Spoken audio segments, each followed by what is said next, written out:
morning, sir. Yes, please come. Very good morning, guys. Now I am with one of my student, Komal Khiratkar. She is from Varora, Maharashtra, Chandrapur, and her interview is of Central Bank of India Credit Officer. Yes, please come. Thank you, sir. Good morning, sir. Very good morning. Please have a seat, Komal. Thank you, sir. Okay. Komal, briefly introduce yourself. Sir, I'm Komal Khiratkar. I come from a town called Varora in the Chandrapur district of Maharashtra. I completed my degree in electrical engineering from Rashtrasant Tukadoji Maharaj University, Nagpur. I come from a family of four. My father is a retired government employee. My mother is a homemaker, and I have a younger brother. I'm a sincere and a detail-oriented person. In my free time, I enjoy baking cakes, which helps me to stay creative and patient. I value continuous learning and improvement and aim to contribute positively to the society. Good. Very good. Okay, as you are a student of electrical engineering, why you are not going in your own field? Why you are coming in the banking sector? I did electrical engineering, but I was less inclined towards the technical, sir. And when I graduated from one of my seniors, I got to know about the banking sector, and she recently got placed in that sector. So that fascinated me more to and explore this field. So I started preparing for the banking exams. Okay. Okay. Later on, I will ask the question related to banking and Central Bank of India. Firstly, some question related to your field. What is AC and DC current? Sir, AC is alternating current. It's a it is typically flowing the sinusoidal waveform, and it is used in house and industries for the power generation, transmission. And next is the DC, that is direct current. It flows in one constant direction, and it is found in batteries and solar panels. What is Ohm's law? Sir, Ohm's law, it is basically, it shows the relationship between current, voltage and resistance. It states that the current flows in one from the conductor, and voltage is constant, and it is directly proportional to voltage, and it is inversely proportional to resistance. So I is equal to? V into V upon R. I is Okay. equal to V upon R. एक word सुना है बेटा, capacitor. Yes, sir. क्या होता है ये? Sir ये generally fan में यूज करते हैं, तो मुझे अभी इतना टेक्निकल नहीं आ रहा है. एक टू टर्मिनल पैसिव कंपोनेंट होता है जो कि जो स्टोर्स करता है इलेक्ट्रिकल एनर्जी को, okay, in an electrical field. Diode सुना है? वॉइस ऑडिबल नहीं आ रहा है. आवाज नहीं आ रही है मेरी? मेरे साइड से नेटवर्क वाईफाई दो कनेक्टेड है, तुम्हारी तरफ दिक्कत होगा. डायोड वर्ड सुना है? DIOD, diode. Yes sir. क्या होता है डायोड? कुछ आइडिया? तो सर मुझे अभी इलेक्ट्रिकल के बेसिक्स याद नहीं है. अच्छा. काफी टाइम हो चुका है पास आउट करके. अच्छा अच्छा. कब हुआ था आपका इंजीनियरिंग कंप्लीट? सर 2018 में. ट्रांसफार्मर क्या है ये तो पता होना चाहिए, ये तो इजी सा सवाल है. ट्रांसफार्मर हाँ सर, जो ट्रांसमिशन के लिए यूज करते हैं. थोड़ा इलेक्ट्रिकल देखिएगा, क्योंकि 5 साल हुआ है, 6 साल 7 साल जो भी हुआ है, बट आपका कहीं जॉब का एक्सपीरियंस तो नहीं है ना? सर मैंने 2023 में जब मेरे फादर रिटायर्ड हुए, तब सर मैं एक फर्म के साथ एसोसिएटेड हूँ. वो सोलार बेस्ड कंपनी है. उनके साथ मैं sir residential solar rooftop projects पे काम करती हूँ सर. ओके, अभी भी कर रहे हो आप जॉब? जी सर. तो ये एप्लीकेशन फॉर्म में सेंट्रल बैंक ऑफ इंडिया का मेंशन है? सर ऐसे बहुत ही थोड़ा पार्ट टाइम है, जब भी उनको जरूरत होती है वो मुझे बुलाते हैं. तो उनको बोलना तुम पैनल में, क्योंकि इतना गैप ईयर में बोलोगी तो सही रहेगा ना. अगर कुछ है तो, जिनका नहीं होता है कोई बात नहीं. ओके, तो आपका वर्क प्रोफाइल क्या है और उससे आपको बैंकिंग इंडस्ट्री में क्या हेल्प मिलेगा? सर मैं वहाँ पे एज अ साइट इंजीनियर काम करती हूँ, कि जो भी क्लाइंट्स, जो कस्टमर्स होते हैं, उनकी जो एनर्जी रिक्वायरमेंट्स है उनको उसके लिए गाइड करना, फिर जो प्रोडक्ट रिलेटेड इंक्वायरीज होती है उसको उनको सॉल्व करना, और फाइनेंशियल डॉक्यूमेंट्स, जो गवर्नमेंट रिलेटेड सब्सिडीज होती है उनके बारे में बताना, और प्रोजेक्ट फॉलो अप करती हूँ सर. तो यही सारी चीजें हमारे बैंकिंग में भी रिलेट करती है. वहाँ पे भी हमको कस्टमर से डील करना होता है, और सोलार में भी जो हम सब्सिडीज ये सब, तो बैंकिंग भी इसी तरीके से काम करती है. और वहाँ पे मुझे यही रोल में प्राइवेट सेक्टर लैंडिंग के लिए भी ये चीज काम में आएगी सर, जो मेरा रोल है. Good. What is priority sector lending?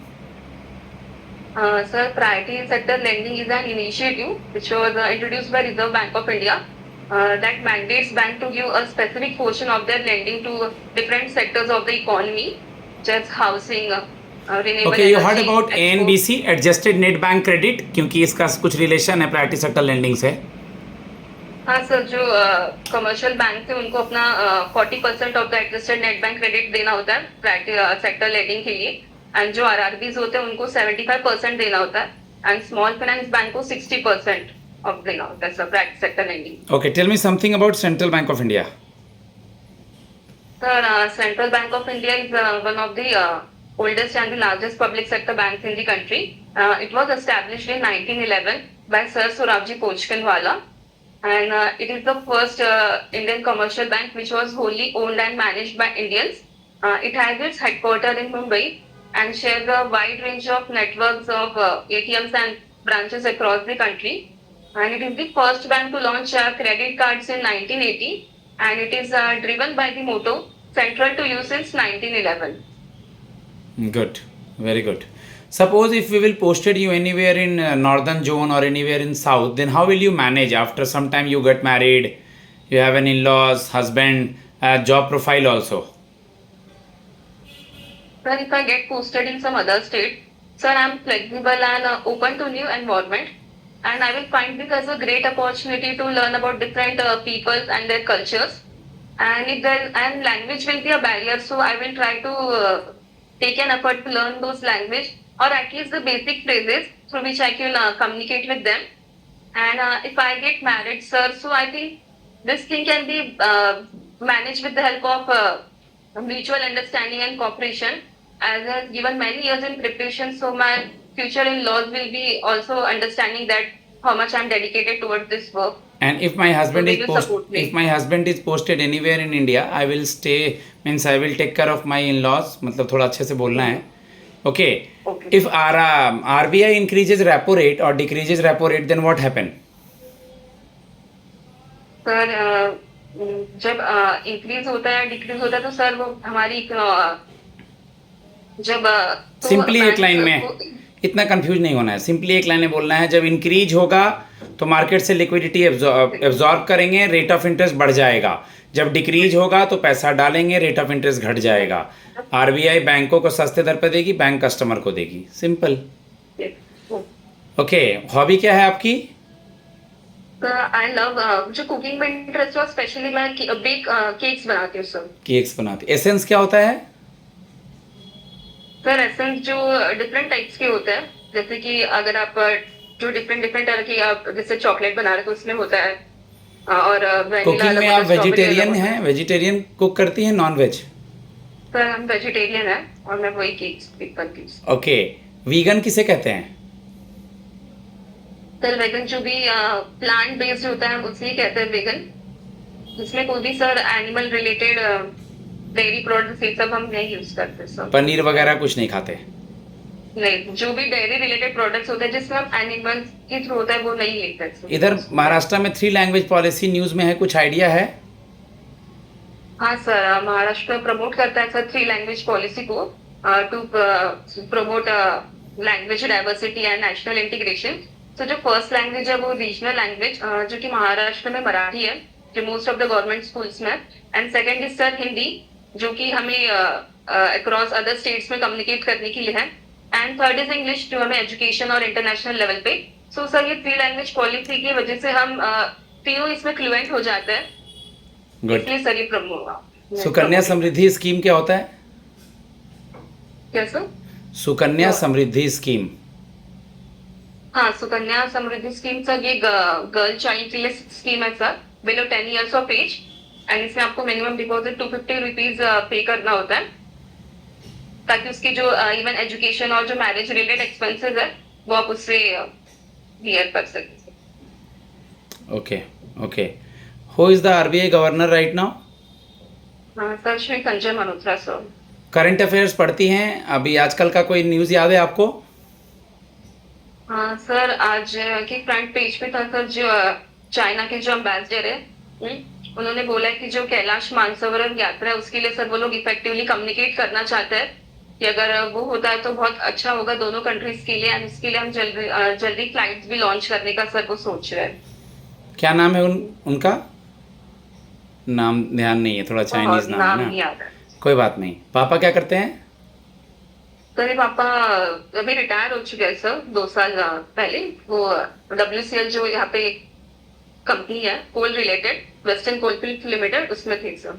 Okay, और कितने सिबलिंग्स हो आप? तब मुझे एक भाई है। Good, very good. चेक जो है, चेक के लेफ्ट हैंड साइड में 2 क्रॉस लाइन होता है, इसका क्या नाम मतलब इसका क्या होता है? तब उसे क्रॉस चेक कहते हैं। अकाउंट पे क्रॉस चेक कहते हैं उसको, अकाउंट पे ही कहेंगे ना, ब्रीफ करेंगे ना कि उसको सर उसका पैसा अकाउंट में ही जाएगा। हाँ सर। निगोशिएबल इंस्ट्रूमेंट का 2 एग्जाम्पल। प्रोमिसरी नोट सर, और बिल्स ऑफ check, एक्सचेंज है, चेक है, बिल ऑफ डीडी एक्सचेंज, है। yes, sir।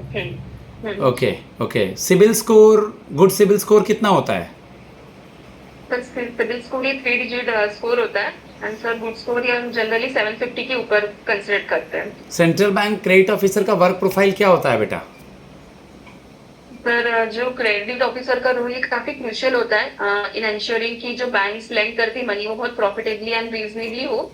और credit officer evaluates the loan application from individual banks or business to determine their credit worthiness, and the main aim is to disburse loan to the eligible customers with proper documentation and risk assessment is followed, and they also need to monitor the loan operation so as to avoid the deep risk and to maintain the asset quality of the bank. Okay, loan की बात हुई है, what is SARFAESI act? Sir, SARFAESI Act is a securitization and reconstruction of financial asset, enforcement of security interest act. It came into force in 2002, and sir, it empowers the banks and other financial institutions to recover those bad loans without the interference of the court, and it is applicable to an outstanding amount of 1 lakh and more. Okay guys, तकरीबन 12.5 minute के करीब हो गया है, इससे कम ही interviews होंगे वहाँ। मैं अपने स्टूडेंट को फीडबैक देता हूँ। सब्जेक्ट अपना ज़रूर पढ़ के जाइए, जॉब में है जॉब भी देखिए, थोड़ा सब्जेक्ट जानिए, करंट स्कीम्स वगैरह, banking, situation based questions. Okay, thanks a lot, God bless you all. अगर आपको मॉक लेना है तो मेरा नंबर है 7503235358। धन्यवाद।